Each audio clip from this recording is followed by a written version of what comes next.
Hello students, இந்த வீடியோவில் 6ஆம் வகுப்பில் விகிதம் மற்றும் விகித சமம் அப்படிங்கிற டாபிக் பார்க்க போகிறோம். இதில் உள்ள கணக்குகள், உள்ளே இருக்கிற எடுத்துக்காட்டு கணக்குகள், பயிற்சி கணக்குகள் தான் நான் இங்கே எழுதியிருக்கேன். ஒன் பை ஒன்னாக பார்க்கலாம். இப்போ ஃபஸ்ட் கொஷின் பாருங்கள். 5 மீட்டர் மற்றும் 100 சென்டிமீட்டர் அதற்குள்ள விகிதம் கேட்குறாங்க. நான் இங்கே எழுதுகிறேன். First 5 metre 100 centimetre. இப்போது நம்ம இது சென்டிமீட்டராக மாற்றுறது தான் நமக்கு ஈஸி. அப்போ ஒரு மீட்டர் 100 சென்டிமீட்டர். அப்போ 500 சென்டிமீட்டர் 100 சென்டிமீட்டர். இப்போ ரெண்டும் சமமாயிடுச்சு. அடித்தோம்னா நமக்கு 5:1 த ஆன்சர். அடுத்தது செகண்ட் கொஸ்டின். 7 கிலோமீட்டர் மற்றும் 700 மீட்டர் இதுக்கு கேட்டிருக்காங்க.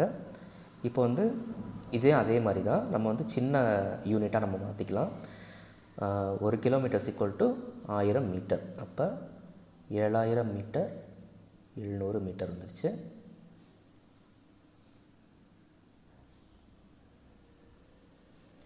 நமக்கு விகிதம் பார்த்திங்கன்னா 10:1. அடுத்தது மூணாவது கொஷின் பாருங்கள். மாதவியும் அன்பும் 2 மேசைகள் முறையே 750 மற்றும் 900க்கு வாங்கினார்கள். அன்பும் மாதவியும் வாங்கிய மேசைகளின் விலையின் எளிய விகிதத்தை காண்க. இப்போ மாதவி அன்புன்னு கொடுத்துருக்காங்க. அப்போ மாதவிக்கு 750, அன்பு 900 ரூபாய்க்கு வாங்கியிருக்காங்க. ஆனால் அவங்க கேட்டிருக்கிறது ரிவர்ஸில் கேட்டிருக்காங்க.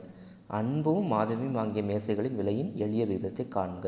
இந்த கொஸ்டின் நல்லா படிச்சிங்கன்னா தான் அதில் உள்ள ட்ரிக்ஸ் தெரியும். நிறையா பேர் அப்படியே 750 / 900 போட்டுருவாங்க. அப்படி போடக்கூடாது. 900 / 750 அப்படி தான் நம்ம இதை கண்டுபிடிக்கணும். இப்போ பாருங்கள், 900 / 750. ஏன்னா அவங்க கேட்டிருக்கு அன்புக்கும் மாதவிக்கும் உள்ள விகிதம் தான் நம்ம கேட்டிருக்காங்க. அப்போ அடிச்சிங்கன்னா 1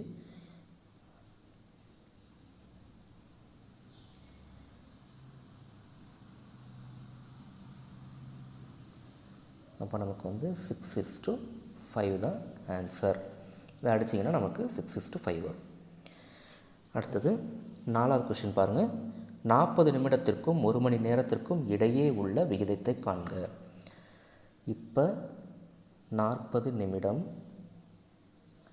= 1 மணி நேரம். இதை நம்ம மணியை நிமிடமாக மாற்றிக்கலாம். 40 அப்படி வச்சுக்கோங்க. 1 மணி நேரத்துக்கு 60 நிமிஷம். இப்போ நம்ம அடித்தோம்னா 2:3 தான் நமக்கு எளிய விகிதம். 5வது கொஸ்டின் பாருங்கள். 1 மீட்டர் 25 சென்டிமீட்டர் மற்றும் 2 மீட்டர். அப்போ இதை நம்ம சென்டிமீட்டராக மாற்றிக்கலாம். நமக்கு அதுதான் ஈஸி. அப்போ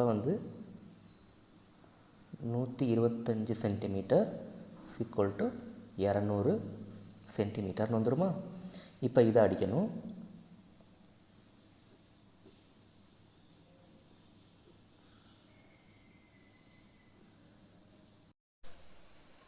ஆறாவது கணக்கு பாருங்கள்.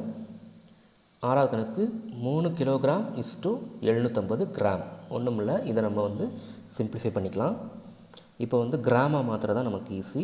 3 கிலோகிராம் 3000 கிராம்னு எழுதிக்கலாம். இது அப்படியே வச்சுக்கோங்க, 750 கிராம். அப்போ இதை அடித்தோம் அப்படின்னா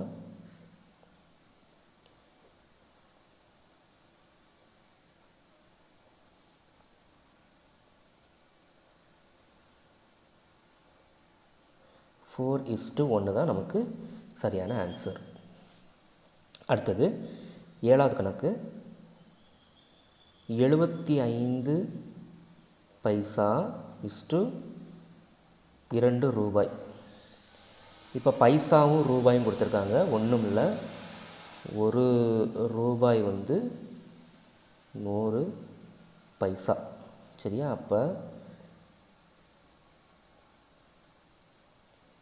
75 பைசா இன்ட்டு 200 பைசாவாக எழுதிக்கலாமா? பைசாவாக மாற்றிக்கலாம், அதுதான் ஈஸி. இப்போ இதை நம்ம சிம்பிளிஃபை பண்ண வேண்டியதுதான்.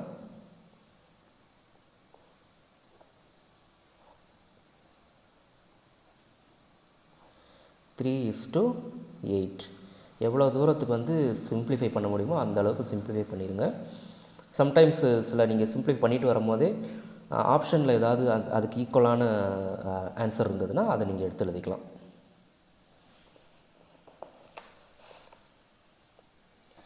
எட்டாவது கணக்கு பாருங்கள். 1 லிட்டர் இஸ்டு 50 மில்லி லிட்டர். அப்போ நமக்கு தெரியும் 1 லிட்டர் வந்து எவ்வளோ, 1000 ml. இதை சிம்பிளிஃபை பண்ணுங்கள், எல்லாமே ஈஸி தான்.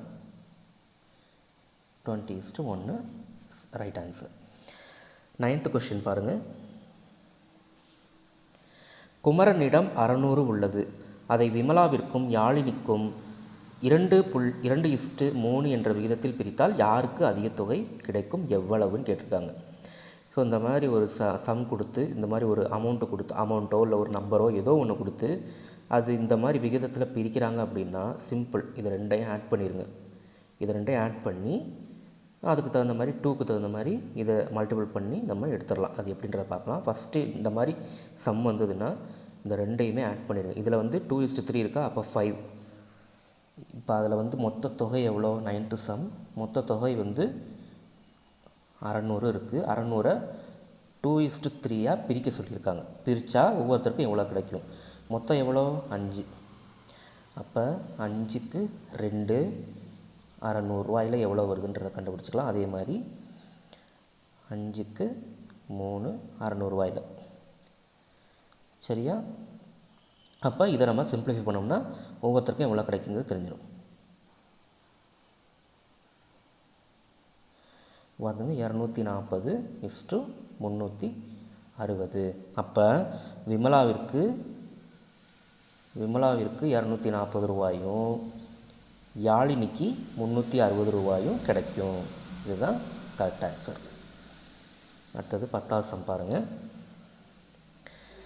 10வது சம் பாருங்கள். 63 சென்டிமீட்டர் நீளமுள்ள ஒரு கோட்டுத்துண்டை 3:4 என்ற விகிதத்தில் பிரித்தால் கிடைக்கும் கோட்டுத்துண்டுகளின் நீளங்களை காண்கின்ற. அதே தான் சேம். பாருங்கள், மொத்தம் 63 சென்டிமீட்டர் நீளம். அந்த இதெல்லாம் நீங்கள் கால்குலேட் பண்ணாதீங்க, யூனிட்ஸ் எல்லாம். 63 ஒரு யூனிட். அதை எப்படி பிரிக்க சொல்லியிருக்காங்க, 3:4. மொத்தம் எவ்வளோ நமக்கு, 7 பார்ட்ஸ். 7ல் 3 எவ்வளவு, அதே மாதிரி 7ல் 4 எவ்வளவு, அவ்வளோதான். சரியா?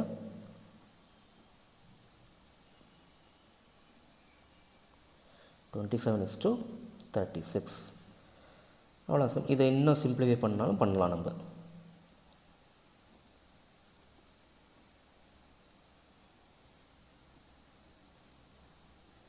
(3:4). 11வது கணக்கு பாருங்கள்.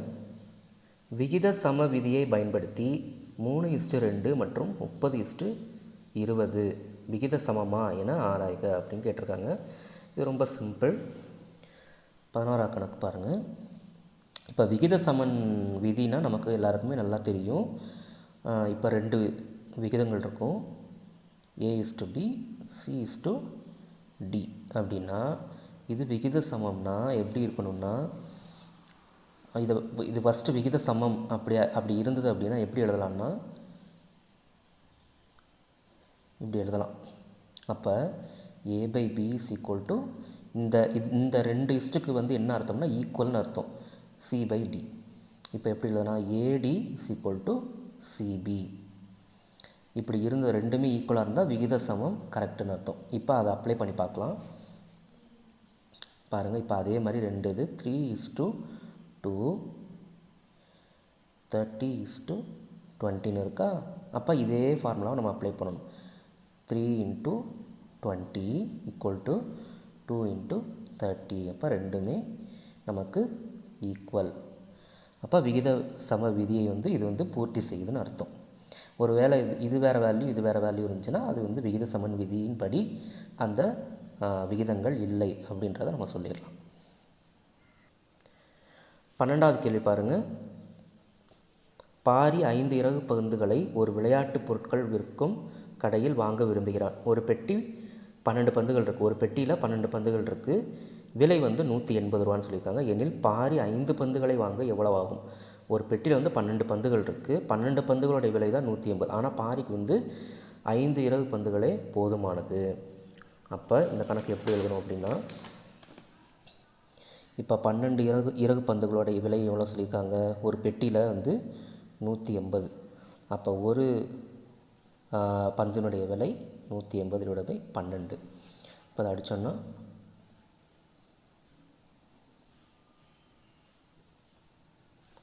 ஸோ ஒரு இறகு பந்தினுடைய விலை 15 ரூபாய். அப்போ பாரிக்கு 5 வேணும். இப்போ 15 × 5 75 ரூபாய். அடுத்த கேள்வி பார்க்கலாம். 13வது கேள்வி. ஒரு சூடேற்றி 40 நிமிடங்களில் 3 அலகு மின்சாரத்தை பயன்படுத்துகிறது. 2 மணி நேரத்தில் எத்தனை அலகு மின்சாரத்தை அது பயன்படுத்தும்? ஸோ இதுவும் அதே மாதிரி தான். 40 நிமிடங்களில் 3 அலகு மின்சாரத்தை அது வந்து பயன்படுத்துது. அப்போ 60 நிமிடத்திற்குனா 3/40 × 60. இப்போ வந்து 2 மணி நேரத்துக்கு விட்ருக்காங்கன்னா 120 அப்படியே போட்டுக்கோங்க. 2 ஹவர்ஸ் தானே கேட்டிருக்காங்க. 2 மணி நேரத்துக்கு எவ்வளவு பயன்படுத்தும் அப்படின்னா 120 டைரெக்டாக நீங்கள் போட்டுடலாம்.